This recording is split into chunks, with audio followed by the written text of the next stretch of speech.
Seperti ketahui Bapak Wakil Gubernur, beberapa hari yang lalu beliau terdeteksi positif dan teridentifikasi tertular dari staf pribadi yang dulunya tertular lewat klaster keluarga. Tapi setelah mendengar kabar bahwa Pak Wagub positif, sementara kita ada interaksi yang cukup dekat, maka sesuai dengan protokol kesehatan saya kembali melakukan tes.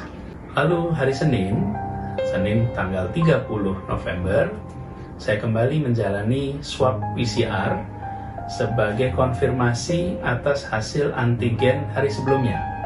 Hasil tes PCR menyatakan bahwa saya positif COVID-19. Ini menurut saya karena ada kekosongan kepemimpinan yang dapat menyerap aspirasi masyarakat secara luas. Adanya kekosongan itu, begitu ada pemimpin yang karismatik, katakanlah karismatik begitu, atau ada yang berani memberikan alternatif, maka orang mendukungnya. Ini suatu, jadi seperti masalah Habib Rizik itu adalah sesuatu indikator bahwa ada proses yang perlu diperbaiki dalam sistem demokrasi kita. Kenapa ratusan ribu orang itu begitu? Saya akan menjalani isolasi mandiri dan mengikuti prosedur pengobatan yang ditetapkan oleh tim medis. Isolasi mandiri yang akan saya lakukan akan dilakukan di rumah dinas, di mana saya akan tinggal sendiri, sementara keluarga akan tetap tinggal di rumah pribadi yang memang selama ini kita tempati. Saya akan tetap bekerja dari rumah, bekerja secara virtual, memimpin rapat-rapat secara virtual.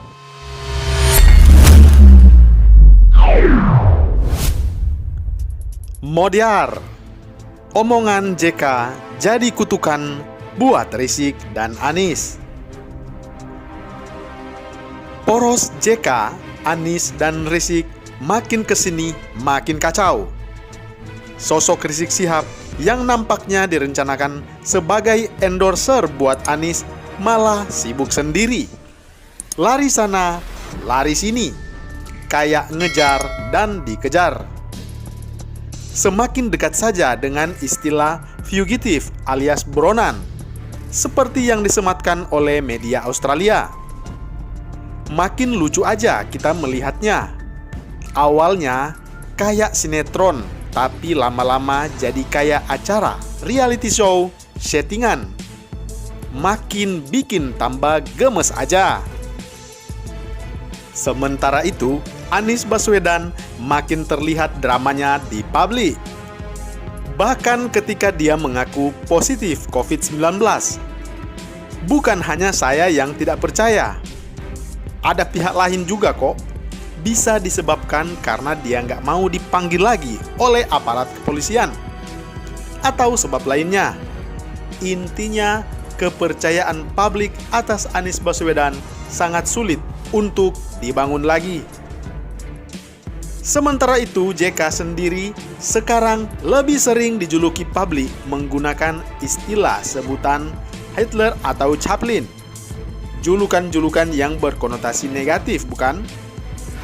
Sebagai pihak yang dituduh sebagai dalang kepulangan Rizik Syihab ke Indonesia, benarkah begitu? Ya, saya juga nggak tahu. Namun penyebutan poros JK Anies dan Rizik oleh Gatra seakan mengamini tuduhan itu. Mungkin sesuai skenario, JK bertindak sebagai pihak yang memuji-muji Rizik Syihab dan Anies Baswedan. JK yang mantan wakil presiden ini diharapkan bisa mengangkat citra mereka berdua. Tentunya sampai selevel dengan Presiden Joko Widodo. Namanya juga taktik kan? Ya, ini sudah dilakukannya dalam sebuah webinar yang digelar oleh DPP PKS hampir 2 minggu yang lalu. Waktu itu, publik baru disenangkan oleh Tentara Nasional Indonesia atau TNI dengan pencopotan baliho Rizik Syihab, serta adanya pembubaran FPI yang sempat disebut oleh Pangdam Jaya. Jangan coba-coba pokoknya, jangan coba-coba. Kalau perlu FPI bubarkan aja itu. Bubarkan saja itu. Ya. JK pun menyebut Rizik Syihab sebagai pimpinan karismatik. Ia juga menyebut soal kekosongan kepemimpinan di negara ini. Ini menurut saya karena ada kekosongan kepemimpinan yang dapat menyerap aspirasi masyarakat secara luas. Adanya kekosongan itu, begitu ada pemimpin yang karismatik, katakanlah karismatik begitu, atau ada yang berani memberikan alternatif, maka orang mendukungnya. Ini suatu, jadi seperti masalah Habib Rizik itu adalah sesuatu indikator bahwa ada proses yang perlu diperbaiki dalam sistem demokrasi kita. Kenapa ratusan ribu orang itu begitu? Pernyataan JK bahwa Rizik Syihab adalah pemimpin yang karismatik akibat adanya kekosongan kepemimpinan itu akhirnya menjadi kutukan buat Rizik Syihab dan Anies Baswedan. Bukannya menjadi berkah yang bikin mereka disanjung, dipuji, bersinar dan melejit. Tidak, justru sebaliknya, terlebih ke Rizik Syihab. Anies sih kesentil dikit. Kesentilnya Anies Baswedan karena pada hari ini ia mengaku bahwa dirinya positif COVID-19. Seperti ketahui Bapak Wakil Gubernur, beberapa hari yang lalu beliau terdeteksi positif dan teridentifikasi tertular dari staf pribadi yang dulunya tertular lewat klaster keluarga. Tapi setelah mendengar kabar bahwa Pak Wagub positif, sementara kita ada interaksi yang cukup dekat, maka sesuai dengan protokol kesehatan saya kembali melakukan tes. Lalu hari Senin tanggal 30 November, saya kembali menjalani swab PCR sebagai konfirmasi atas hasil antigen hari sebelumnya. Hasil tes PCR menyatakan bahwa saya positif COVID-19. Sebelumnya, Wakil Gubernur DKI Jakarta, Riza Patria juga mengungkapkan bahwa dirinya positif COVID-19. Habislah pemimpin DKI Jakarta ini. Telah terjadi kekosongan kepemimpinan, seperti yang pernah disebutkan oleh JK atau Chaplin. Kebetulan, apakah itu kutukan? Apakah itu kualat? Apakah itu karma? Sekretaris daerah kan belum ditentukan penggantinya. Adanya pejabat pengganti saja. Ya udah, jadilah Anies sebagai gubernur virtual. Sedangkan angka COVID DKI Jakarta naik lagi. Mbah, lo gimana itu jadinya nanti?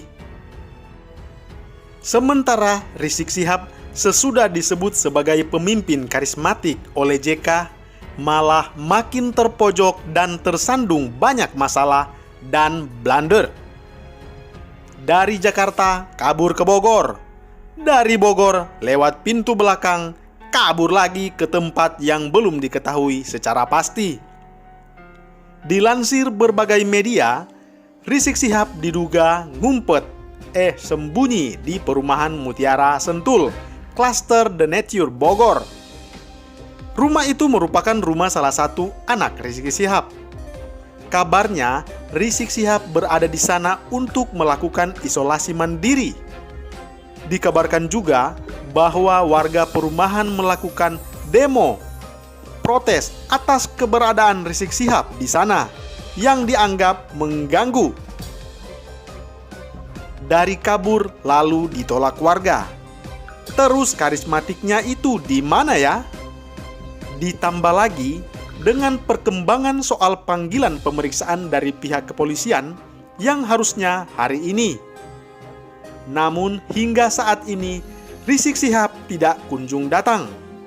Padahal sebelumnya dengan garang PA212 menyatakan siap mengawal Rizik Syihab. Tetapi tadi siang sebuah berita bikin ngakak.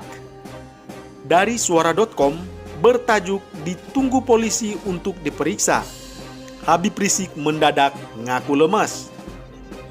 Sebenarnya, tepatnya Rizik disebut kecapean oleh tim kuasa hukumnya. Soalnya, Polda Metro Jaya menyatakan akan melakukan tes swab kepada Rizik Syihab sebelum melakukan pemeriksaan. Wajar dong dites dulu sesuai protokol kesehatan COVID-19. Tetapi bikin Rizik Syihab ketakutan setengah hidup. Takut ketahuan positif atau negatif? Terus, karismatik dari mana lagi? Sesudah dipuji, nyatanya malah keok dan kelihatan nyalinya makin kecil saja. Kalah dong sama Nikita Mirzani, Nyai Nusantara, yang tidak masalah ketika dipanggil pihak kepolisian. Lain kali, JK mesti hati-hati kalau ngomong. Takutnya entar kejadian lagi. Salam hangat, Bapak Infrastruktur. Menuju Indonesia Maju.